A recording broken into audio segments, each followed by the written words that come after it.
adaptación al cambio climático? La adaptación a este fenómeno es el proceso de ajuste a los efectos en la variación del clima actual o futuro para evitar o moderar los daños o bien aprovechar las oportunidades beneficiosas. Para poder analizar cómo adaptarnos, por ejemplo, en un sistema urbano, tenemos que considerar una serie de interacción de factores. Como vimos en la parte de mitigación, tenemos metodologías que nos establecen cómo considerar, evaluar y cuantificar las emisiones de gases de efecto invernadero. En tanto que cuando queremos abordar la adaptación tenemos una menor disponibilidad de metodologías. Sin embargo, tenemos algunos marcos conceptuales.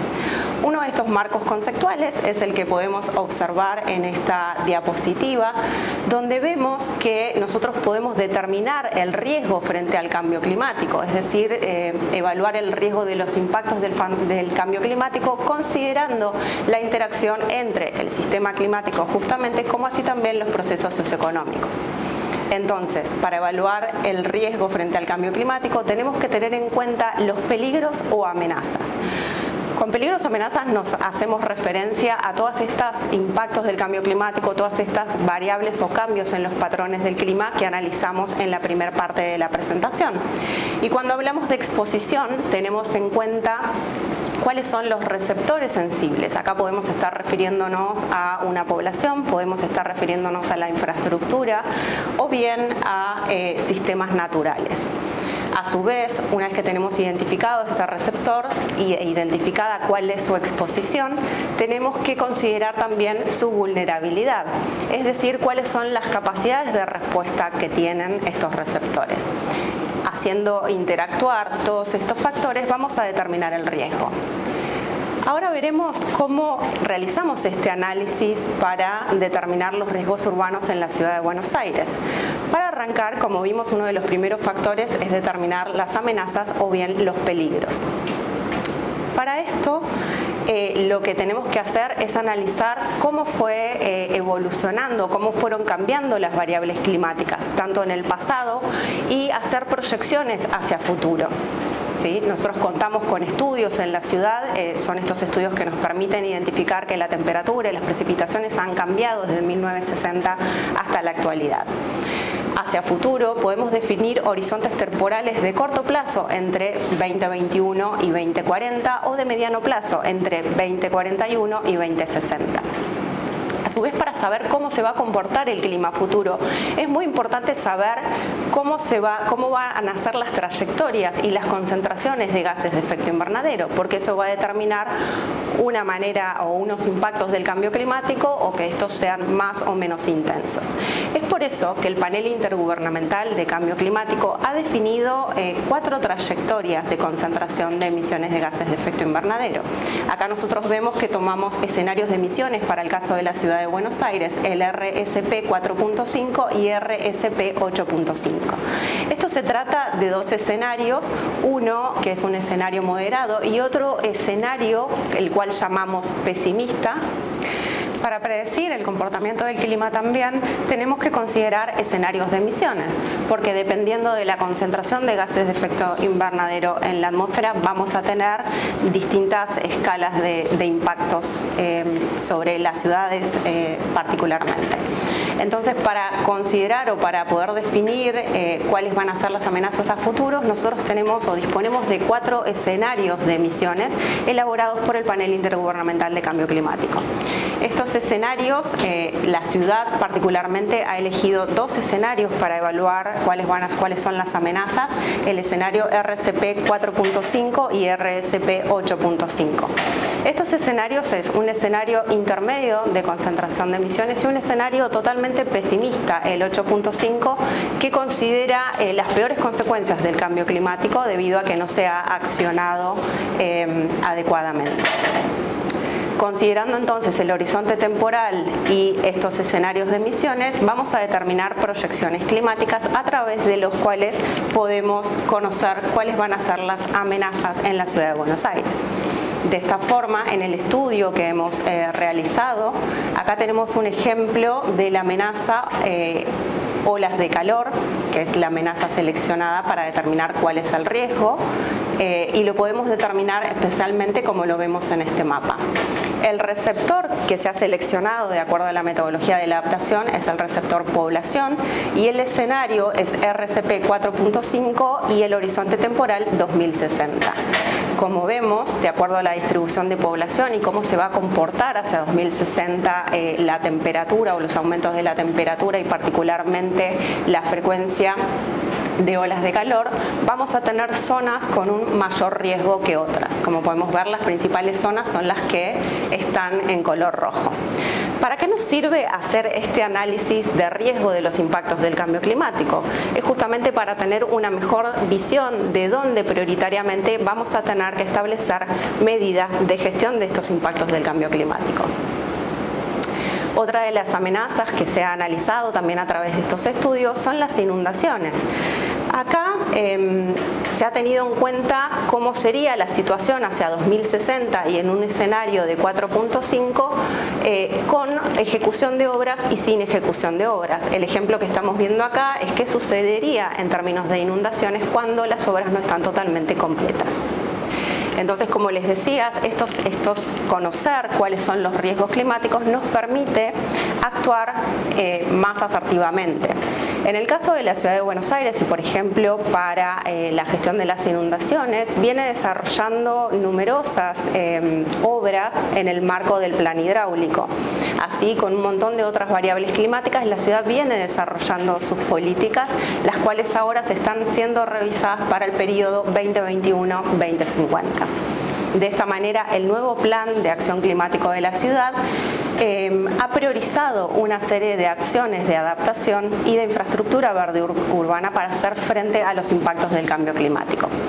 En el eje de ciudad preparada, la ciudad ha seleccionado como medidas continuar avanzando con las obras para mitigar el riesgo de inundación, por ejemplo a través del plan hidráulico.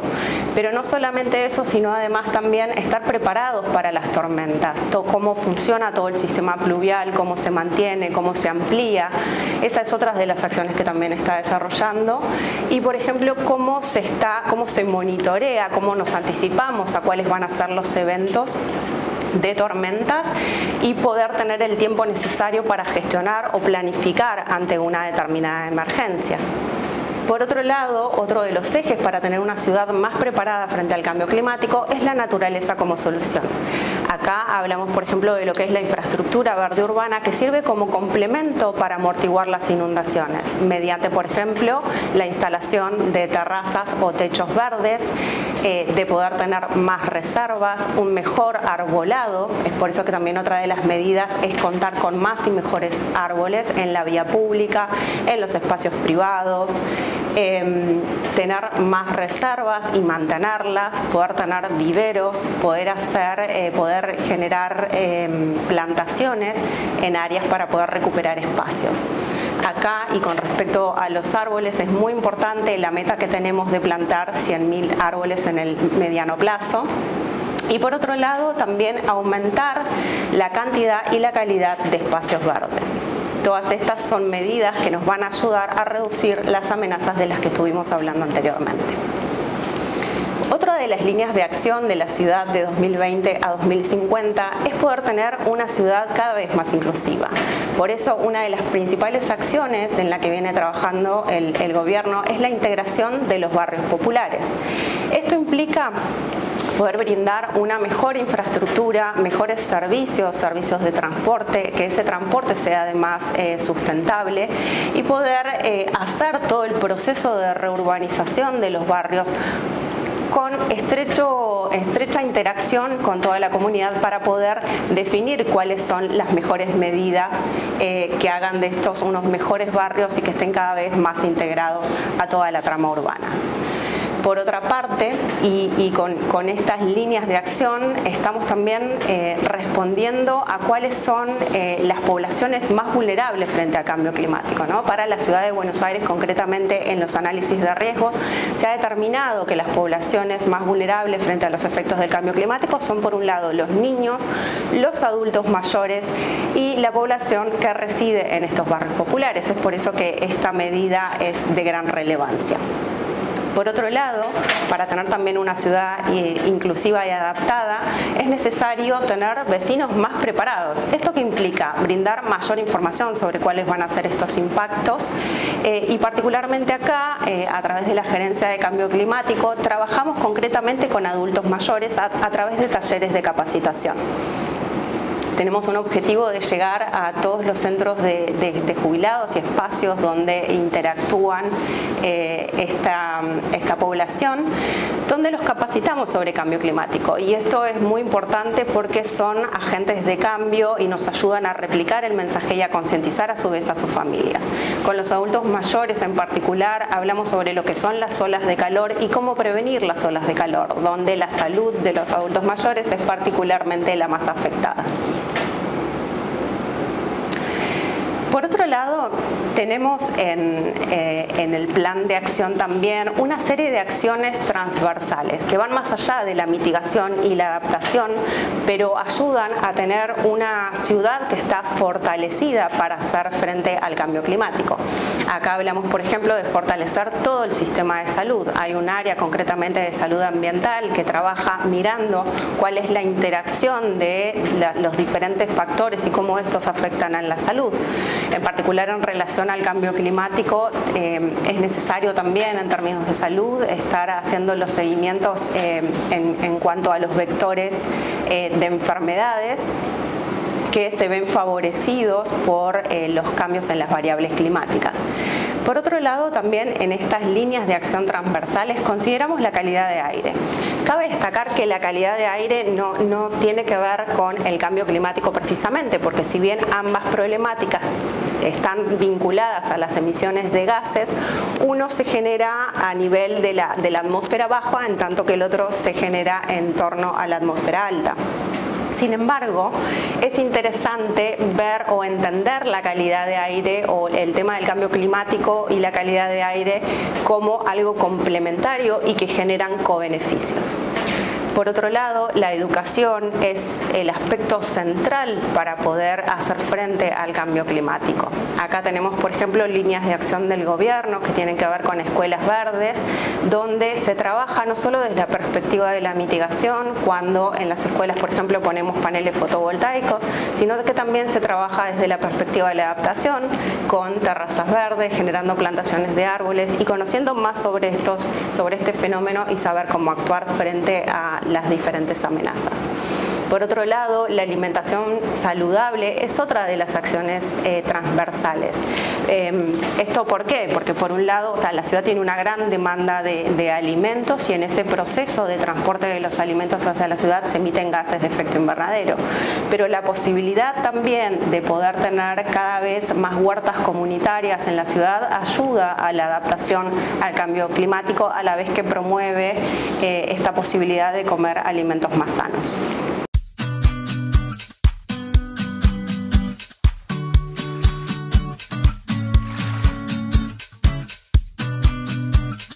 Como estuvimos viendo hasta recién, estuvimos repasando todo lo que sería los aspectos fundamentales del cambio climático, políticas que lleva adelante el gobierno de la ciudad, acciones de mitigación, adaptación, y ahora vamos a ver un poco cómo se implementa el plan de acción climática y también la importancia del rol de la sociedad.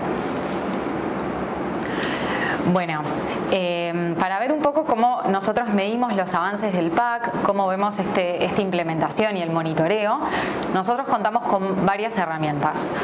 Por un lado, está la actualización anual del inventario de gases de efecto invernadero que estuvimos viendo anteriormente. Esto se hace de forma anual y así también podemos ver los avances, si hay disminuciones, si hay crecimientos. Esto nos sirve mucho para monitorear qué efecto tienen las políticas y las acciones que nosotros llevamos a la práctica. Después tenemos los informes anuales a la legislatura porteña. Esto sirve mucho para mostrar transparencia, rendición de cuentas de cómo viene la gestión que estamos llevando adelante, qué efectos tiene y demás, y abrirlo al público y que todos los vecinos de la ciudad puedan conocer cómo venimos avanzando con el Plan de Acción Climática. Después también tenemos las reuniones de seguimiento y del Gabinete de Cambio Climático. El Gabinete de Cambio Climático es fundamental. Estas son todas las partes de las áreas de gobierno que se suman y que tienen injerencia en la acción climática de la ciudad. Y eso nos sirve a nosotros también para ir midiendo los avances de cada área, ya que, como vimos anteriormente, el cambio climático es transversal a muchas áreas de gobierno. Y por último tenemos los que son los datos abiertos al ciudadano. Nosotros siempre publicamos los datos abiertos de todo lo que estuvimos viendo anteriormente, de investigaciones, estudios que se hacen, el inventario de gases de efecto invernadero y demás. Y actualmente también tenemos la plataforma Vea Cambio Climático, que vamos a ver ahora en un ratito. La realidad es que todo esto que estuvimos viendo hasta recién es súper importante, pero la clave es cómo no solo lo llevamos a la práctica, sino cómo lo llevamos a todos los vecinos de la ciudad. Entonces, es necesario introducir la variable de cambio climático en los planes de gobierno. Esto es transversal, como recién decía. Todas las áreas de gobierno tienen que poder incorporar la variable climática a sus líneas de acción.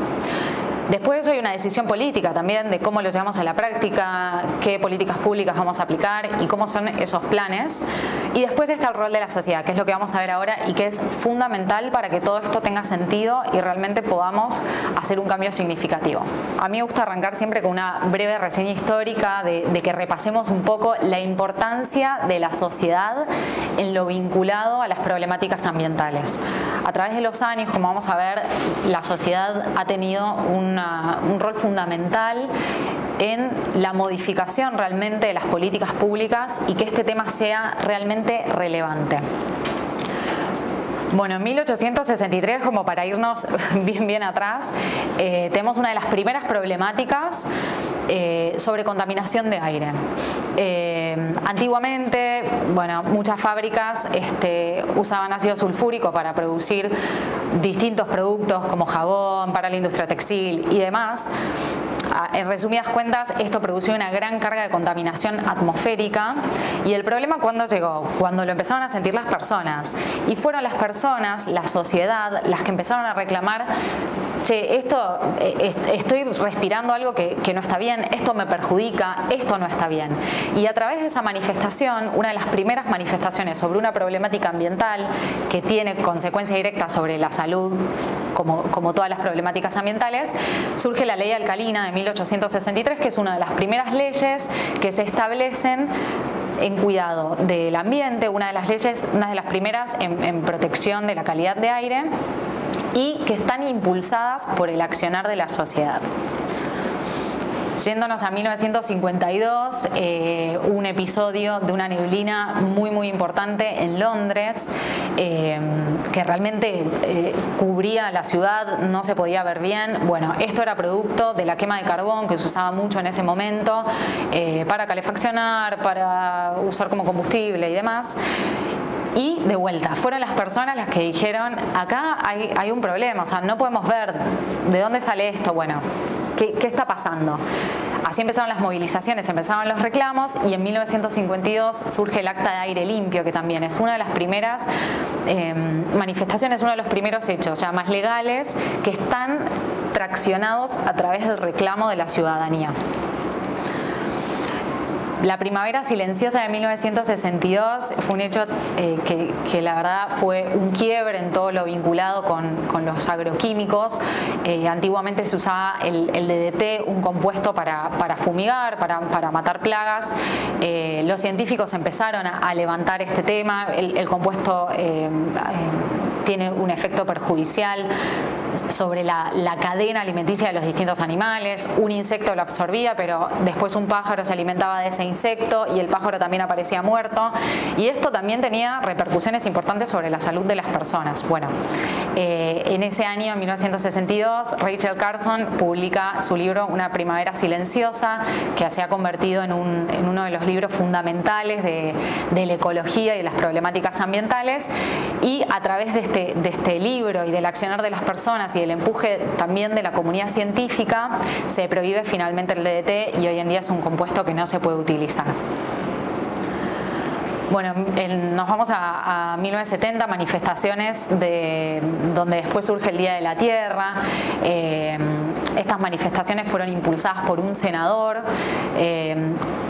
llevando a la sociedad a pedir mayor protección ambiental, de vuelta, porque la sociedad se sentía perjudicada a través de las problemáticas ambientales. Ambiente y salud están íntimamente conectados. Hubieron varias manifestaciones, muchas personas se movilizaron para pedir la creación de un instituto que fuera específicamente para el cuidado del ambiente.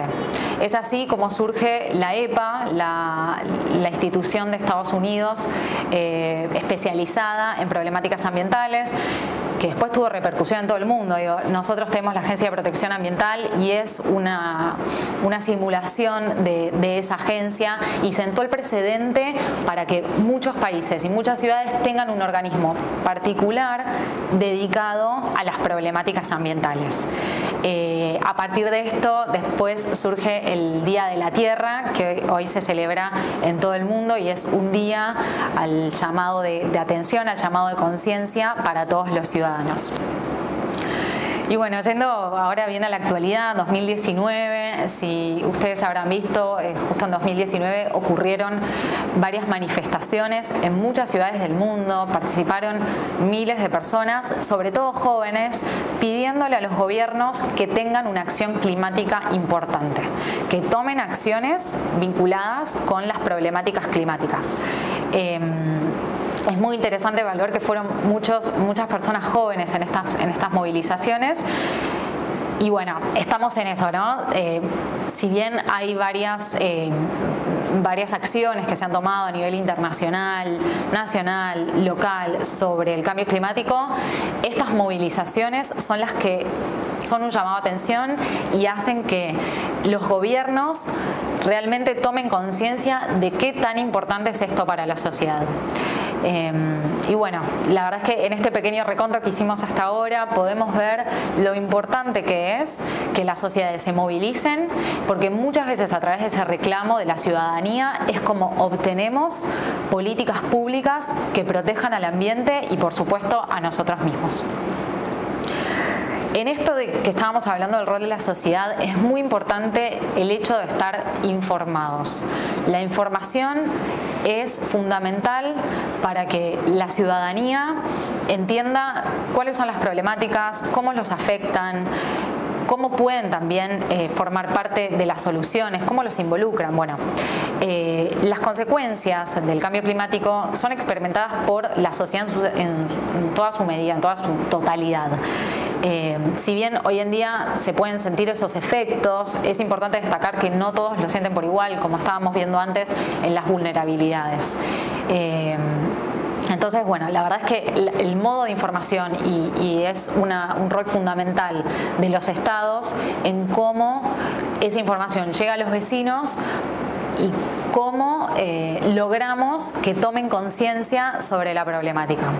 En la parte de abajo del slide van a poder ver algo que parece medio decorativo, pero en realidad es un extracto de un gráfico que muestra la evolución de las temperaturas para nuestro país. Y realmente, si bien otros gráficos que mostramos en esta presentación muchas veces parecen a veces difíciles de entender, pero me parece que esta imagen vale un montón. Es muy fácil ver cómo partíamos de ciertas temperaturas y hoy en día nos encontramos frente a otra situación. La temperatura ha aumentado. Entonces, buscar nuevas formas de comunicarle a la gente es súper importante y creo que este gráfico, que está muy bien hecho, nos muestra cómo se puede innovar y cómo se puede transmitir el mensaje de otra forma. Entonces, la responsabilidad del Estado en esto de informar al ciudadano es fundamental. Por un lado, la información tiene que ser clara.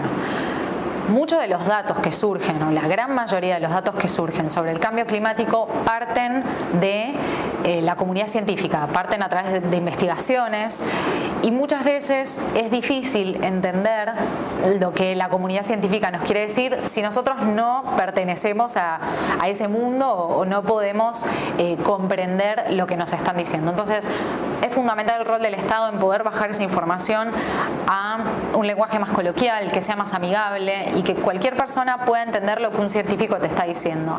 Que muchas veces es alarmante, la temperatura está aumentando, tenemos consecuencias directas, las estamos experimentando hoy en día.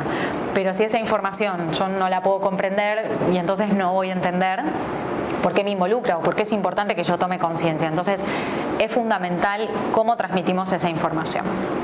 La información también tiene que ser confiable. Es responsabilidad nuestra llevar esta información a los vecinos de fuentes que sean fiables, serias y de medios que hayan realmente trabajado con criterio los datos. Y después tiene que ser representativa. Como decíamos antes, lo dijimos varias veces en esta capacitación, todos pueden sentir los efectos del cambio climático, pero tal vez no de la misma forma. Entonces, todos tienen que poder sentirse identificados con la información que están recibiendo, ya sea porque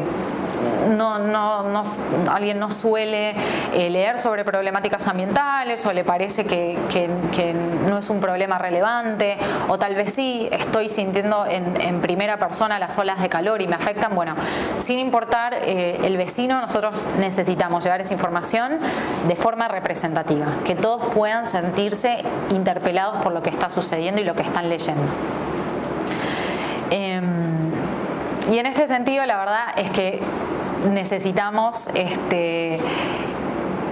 buscar nuevas formas de comunicación, ¿no? Por un lado, nuevos medios, salir un poco de los medios tradicionales, que no sea solamente una información que a mí me llega a través de la tele, sino buscar nuevos medios, por ejemplo las redes sociales, y también quién me lo comunica. No es lo mismo un joven comunicando a un joven, y los nuevos actores hacen que esta información sea un poco más amigable y que yo como ciudadano me sienta representado. Bueno, me lo está diciendo alguien que está experimentando lo mismo que yo.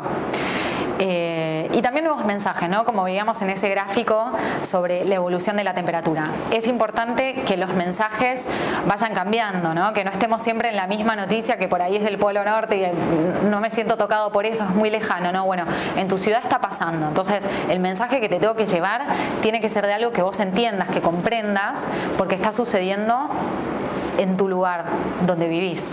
Y bueno, estuvimos hablando de todo esto, de la información, del rol de la sociedad. ¿Por qué es tan importante involucrarse? Bueno, porque de vuelta, el cambio climático nos afecta a todos. Todos podemos sufrir las consecuencias de vuelta, de distintas formas, pero a todos nos va a afectar. Y esto es algo que ya estamos sintiendo hoy en día, pero que va a ir escalando. Entonces, es importante involucrarse porque todos podemos hacer la diferencia. Y cada uno puede aportar desde su lado, desde su espacio, en la medida que sea posible, pero todos podemos colaborar con esta problemática.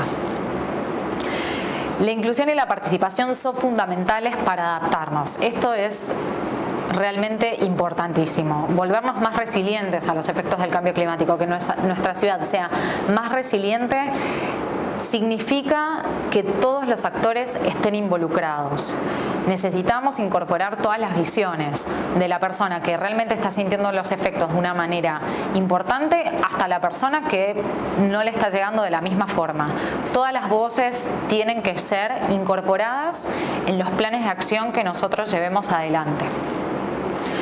La participación de los jóvenes es muy importante, esto que veíamos en las marchas, de cuántos jóvenes estaban reclamando. Bueno, hay algo muy particular en esto y es que los jóvenes la verdad es que tienen hoy en día una disponibilidad de información que tal vez antes no se tenía. Hemos avanzado con la evidencia científica y ellos la tienen al alcance de las manos. La verdad es que en estos nuevos medios de comunicación que estábamos viendo antes, es fácil acceder a esa información y conocer qué está pasando.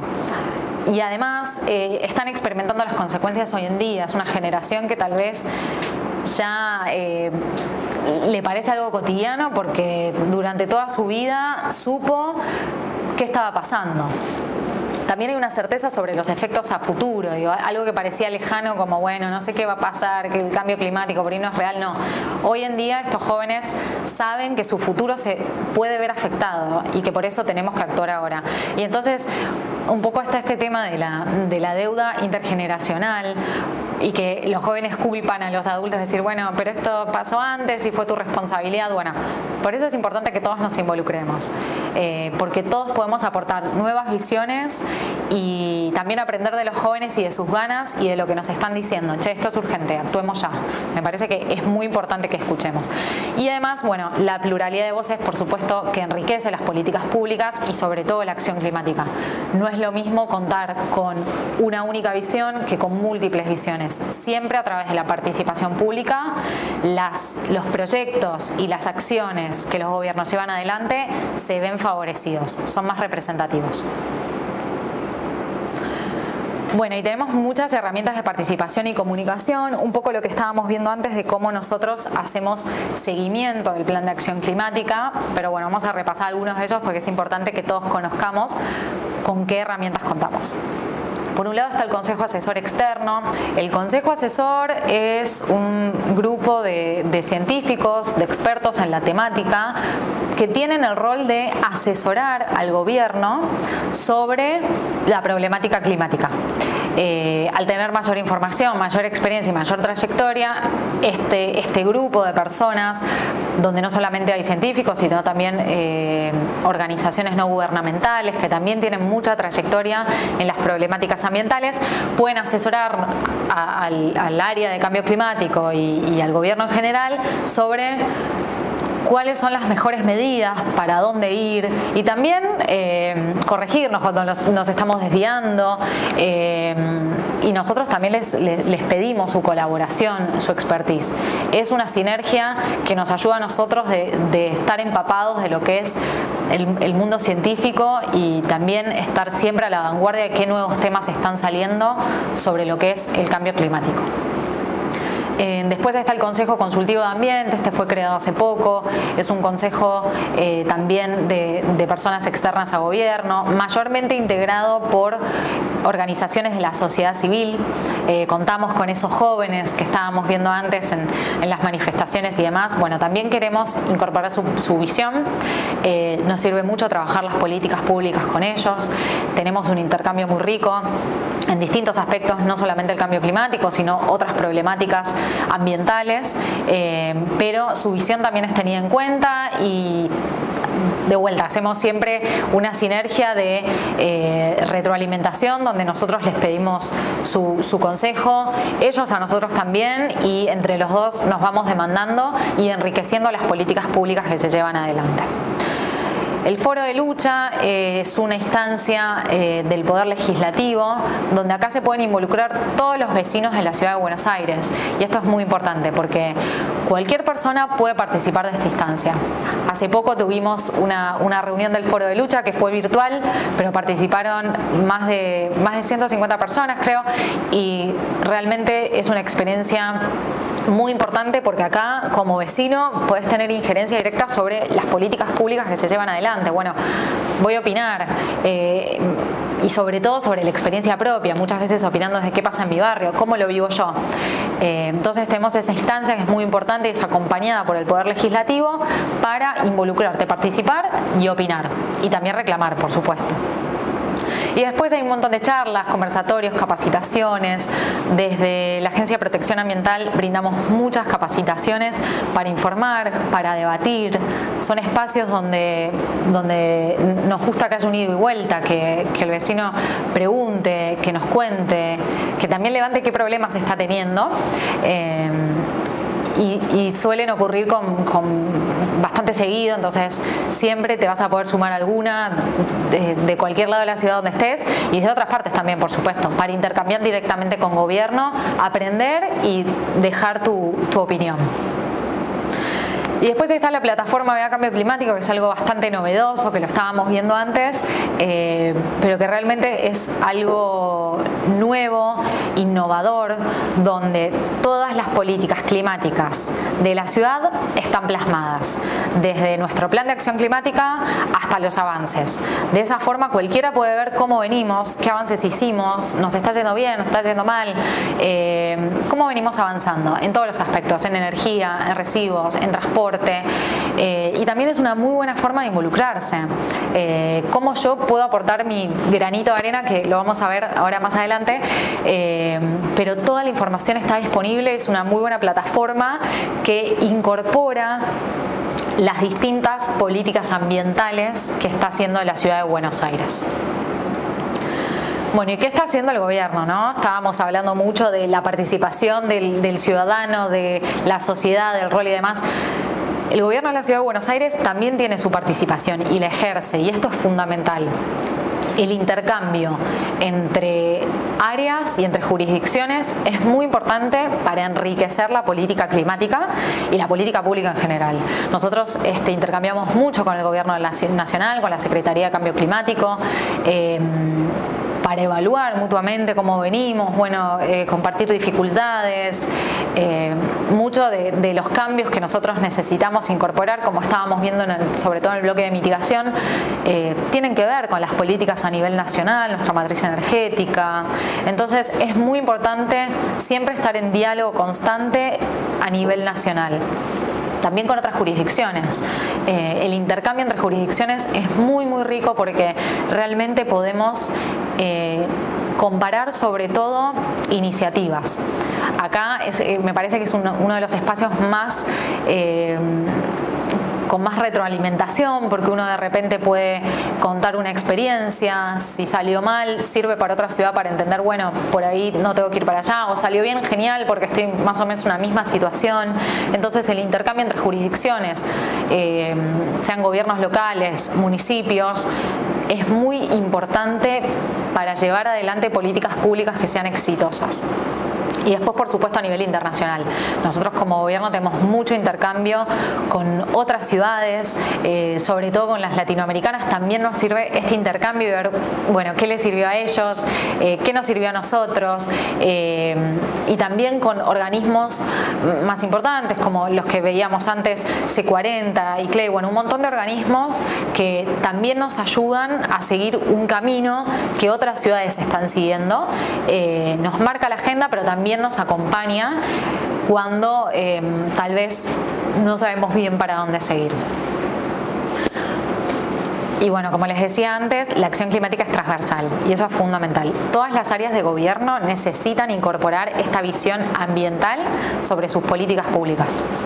El Poder Legislativo trabaja muchísimo sobre lo que es la normativa, y en este sentido trabajamos codo a codo para elaborar normativa que sea acorde, que sea representativa, que realmente se pueda llevar a cabo, que el Ejecutivo después la pueda implementar.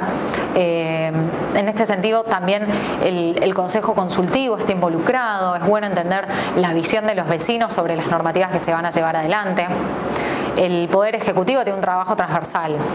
Como veíamos antes, para elaborar el plan de acción climática se llamó a muchas áreas de gobierno para que aporten su visión, su experiencia, y que entre todos construyamos un plan que sea representativo a gobierno y que se pueda llevar adelante. Después las mesas de trabajo en distintos sectores, trabajamos mucho con, como les comentaba, con organizaciones no gubernamentales, de la sociedad civil, el sector privado, que es muy importante para la acción climática, el sector de la sociedad, los vecinos, todos los sectores son importantes para que podamos construir algo representativo y que también todos aportemos desde el lugar que nos corresponde. Y por último, la educación ambiental, que es fundamental, y esto ocurre no solamente en las escuelas, sino también adentro del gobierno y hacia afuera. Es muy importante que todos los miembros del gobierno de la ciudad, todos los trabajadores y todas las trabajadoras conozcan sobre las problemáticas ambientales, conozcan sobre la acción climática y cómo lo pueden incorporar en su día a día. Tal vez muchas veces llevamos adelante proyectos que tienen que ver, rozan la cuestión climática, pero no terminan de abordarla de fondo, y a través de la educación y el conocimiento podemos elaborar proyectos que tal vez nos parecía que no tenían nada que ver, pero que tengan una pata de acción climática. Eso es muy, muy importante. Bueno, y todos podemos contribuir, esto es fundamental, como decía antes, y más o menos para concluir. Si bien todos tenemos distintas responsabilidades, todos podemos ser parte de la solución. Cada uno desde su lado puede aportar a la acción climática. Si bien el Estado tiene responsabilidades mayores y es el que realmente debe velar sobre esas políticas climáticas y sobre la salud de sus ciudadanos y la salud ambiental, todos desde nuestro lado podemos aportar a hacer un cambio, por más de que no parezca. Así como aspectos básicos y fundamentales a tener en cuenta, por un lado están los nuevos hábitos, que ahora los vamos a ver en detalle. Impulsar cambios en el entorno. Esto parece que no, pero es muy importante, no solamente en el entorno personal, sino también en el laboral. Y si sos parte de la gestión pública, es muy importante que empecemos a incorporar esta visión climática a todos los proyectos que llevamos adelante. Informarte y exigir que te informen, de vuelta, como veíamos al principio, el rol de la sociedad es fundamental. Muchas veces es la sociedad la que impulsa los cambios, la que le pide al gobierno, che, hace algo. Entonces, informarte, estar al tanto y exigir es importantísimo para que estas políticas se lleven a cabo. Y después participar activamente de los espacios. Digo, por más de que parezca que no puede importar, todas las voces importan, todas las opiniones suman, y siempre que puedas, si hay un foro de lucha el año que viene y te podés sumar, aunque sea un ratito, es re importante para que dejes plasmada tu opinión y que todas las políticas que hagamos sean representativas. Y los hábitos del día a día que estábamos viendo al principio, como para cerrar, y que también se lleven una idea de cómo pueden incorporar diferencias desde su casa, su oficina, su lugar de trabajo y demás. Por un lado está el consumo eficiente de la energía, como veíamos en la torta de emisiones, es el sector que tiene mayor responsabilidad. Y acá en nuestra casa podemos, en nuestra casa, de vuelta al lugar de trabajo, donde sea, podemos llevar adelante pequeñas acciones que tienen mucho que ver. Por ejemplo, algo que parece una pavada, desenchufar aparatos que no estemos usando. Muchos electrodomésticos tienen lo que nosotros llamamos un consumo vampiro. Por ejemplo, el reloj del microondas. Eso consume energía. Entonces, si nosotros no estamos utilizando un electrodoméstico y lo podemos desenchufar, vamos a disminuir el consumo de electricidad. Poner el aire en 24, esto es fundamental, creo que ya todos lo escuchamos, pero es muy importante porque hay mucha gente que sigue sin hacerlo, pero es re importante porque se logra un consumo eficiente sobre ese electrodoméstico, no lo sobreexigimos y no consumimos energía innecesaria. Apagar las luces cuando no las usamos parece de vuelta una pavada, pero consume un montón y muchas veces dejamos prendidas luces que no estamos utilizando. También elegir electrodomésticos que sean más eficientes, esa tabla con letras A, B, C, D, bueno, esas tablas que están incluidas en los electrodomésticos muestran la eficiencia. Si bien son más caros los electrodomésticos, una categoría A y sobre todo las A++, a lo largo es una inversión que vale la pena porque el consumo que realizan es mucho menor, entonces lo vas a ver amortizado a lo largo del tiempo y seguramente mantengan su funcionamiento en buenas condiciones por mayor tiempo. Después tenemos las lámparas LED, que seguramente muchos han escuchado sobre ellas. También son muy importantes. Si pueden hacer un recambio de lámparas LED, es fundamental. Producen luz más nítida y brillante. Y acá vemos los consumos. Como una lámpara LED consume mucho menos que una lámpara halógena. Es cambiar nada. Se te quemó la lamparita, bueno, en vez de comprar una halógena, vas y compras una LED. De vuelta. Al principio pueden salir un poco más caras, pero a largo plazo tienen una importancia por el menor consumo que tienen. Después, el menor uso del auto particular. Esta, bueno, como vimos en las medidas de mitigación, es una de las medidas más importantes. El transporte es el segundo sector con mayor responsabilidad sobre las emisiones de gases de efecto invernadero. Entonces, dejar el auto y usar otros medios como la bici, caminar o el transporte público reduce significativamente las emisiones y a la vez que tiene un impacto positivo sobre la salud, no solamente física, sino también emocional. Andar en bicicleta es un hábito recreativo que suma mucho en lo personal y bueno, van a tener un impacto mucho menor sobre el ambiente. Caminar y la bicicleta tiene 0 emisiones, entonces es súper importante. Y por último está la gestión de los residuos. Acá, bueno, ya son muchos los que separan en su casa, pero tenemos también otras medidas, como por ejemplo la reducción y reutilización. Siempre que puedas dejar de utilizar alguna bolsa, algún envase, cada vez que puedas disminuir ese consumo o reutilizar ese frasco de vidrio que te sobró, vas a estar teniendo un impacto positivo sobre la gestión de los residuos y por ende en el clima, en la disminución de emisiones de gases de efecto invernadero. La separación es súper importante, reducir la cantidad de reciclables que llegan en tierra y que estos se puedan reciclar. Y también el compostaje orgánico, o sea, el componente orgánico de nuestros residuos es el mayor responsable sobre las emisiones de gases, y compostar es un hábito muy sencillo, que al principio puede parecer complicado, pero se puede llevar a la práctica de una forma súper rápida y sencilla y reduce muchísimo lo que es el residuo que se genera. En cuanto lo empiecen a practicar, si no lo hacen, van a ver cómo se reduce mucho esa bolsa que después ponen en el contenedor. Y después tenemos los puntos verdes móviles, donde se recibe residuos que llamamos sujetos a un manejo especial, no son residuos comunes, por así decirlo, como el aceite vegetal usado, las pilas, los aparatos eléctricos y electrónicos, como un celular, un teclado en desuso. Todos esos residuos tienen componentes que se pueden recuperar. Por ejemplo, los RAEs tienen gran componente de metales que pueden recuperarse. Cobre, oro muchas veces. Todo eso puede entrar de vuelta a la cadena productiva, es una fuente de trabajo y estamos reduciendo que esos residuos lleguen a un entierro innecesario. Las pilas también se reciben y pueden tener un tratamiento posterior y no terminar muchas veces en un relleno o peor, contaminando algún cuerpo de agua. El aceite vegetal también, si no lo juntabas, ahora lo puedes empezar a juntar en una botella, es algo muy sencillo, y de esa forma podemos evitar que el aceite llegue directo al río y contamine. El aceite contamina muchísimo. Así que bueno, esos son algunos tips que se pueden llevar para su día a día.